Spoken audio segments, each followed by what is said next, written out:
Welcome to LifeWords Day by Day. We're taking a break from our 1 Samuel study so that we can think about Christmas. You know, this time of year is marked with anticipation and waiting. Everywhere we turn, we can't wait for something to happen. Kids can't wait to get out of school for the holidays. Adults can't wait to get off of work. Parents can't wait to give their presents to their children so that they can see their eyes light up. And children can't wait to open those presents. We anticipate the weather turning colder so that we can throw some logs on the fire and enjoy some hot chocolate.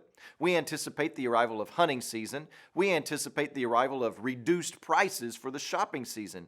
And of course, at some point during this season, we will all probably wait in a long checkout line. And all of this chaos and busyness can so cloud our Christmas season that we forget or neglect to anticipate and long for Christ. So to make sure that does not happen in our lives, we have Advent. The word Advent simply means the coming or the arrival or the dawning. So Christmas Advent is the celebration of the first arrival of the Christ child. This is when we celebrate and rejoice that God sent His Son to the earth to redeem us from the curse of sin. And one way that we celebrate Advent is by looking back into the Old Testament to see how the people of God in the Old Testament were to anticipate that promised Savior. We have one of those promises in Micah chapter 5. It says this in verses 2 through 5.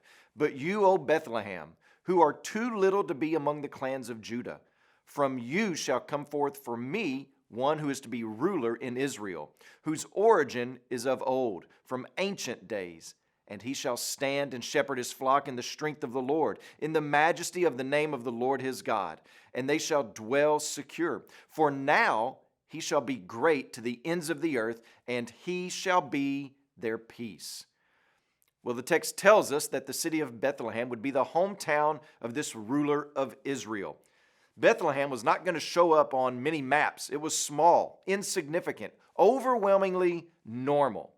And yet Micah declares that it'll be from this tiny city that will be the starting point for this anticipated Savior. Why would God do this? Well, one reason God does this is because Bethlehem is the place where David was born, and it was prophesied that the Messiah would be from the lineage of David. But that's not entirely what Micah is going after in this verse. Micah is trying to paint a picture for us to see that something extravagant will come from something insignificant. God chooses to use something unsuspecting and small, obscure and out of the way to be the commencement of the biggest revolution in history ever. But why? Why does God choose something small? He chooses something as unexpected as Bethlehem so that no one could boast. He doesn't choose Jerusalem or Athens or Greece or Paris or New York. No one can say, well, of course it was Bethlehem. That place is replete with great leaders. Of course, Bethlehem. It has the best teachers and schools to raise up great young men. Of course it was Bethlehem. Look at all that has been accomplished there.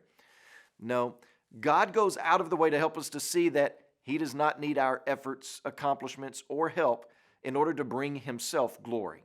He plans a census and orchestrates a virgin birth and books up a hotel so that no one can say, look at what we helped bring about. He said that the Messiah would come in the line of David, but He waits until that lineage has lost influence and uses a lowly peasant girl from the line of David so that no family member could say, look at what we accomplished. Of course it was us. Instead, we are left to say, how great is our God? So He promises to bring forth the Messiah, the shepherd king, in an unexpected, unsuspected way to bring glory to Himself. And shouldn't we, as New Testament Christians, shouldn't our anticipation be even brighter and greater and filled with more joy? Because we know that Christ is like, and we have experienced His presence in a very real way. The Old Testament saints had clues to the mystery, and they rejoiced over that, but the mystery has been unveiled to us. So I'm praying that this Christmas builds your anticipation for the return of this shepherd king who will one day wipe away every tear from our eyes. As you pray today, please remember Charles Costa, our missionary in Lebanon, and also remember the French-African LifeWord broadcast that's heard throughout Mali, Mauritius, Benin, Cameroon, the Republic of the Congo, and Togo.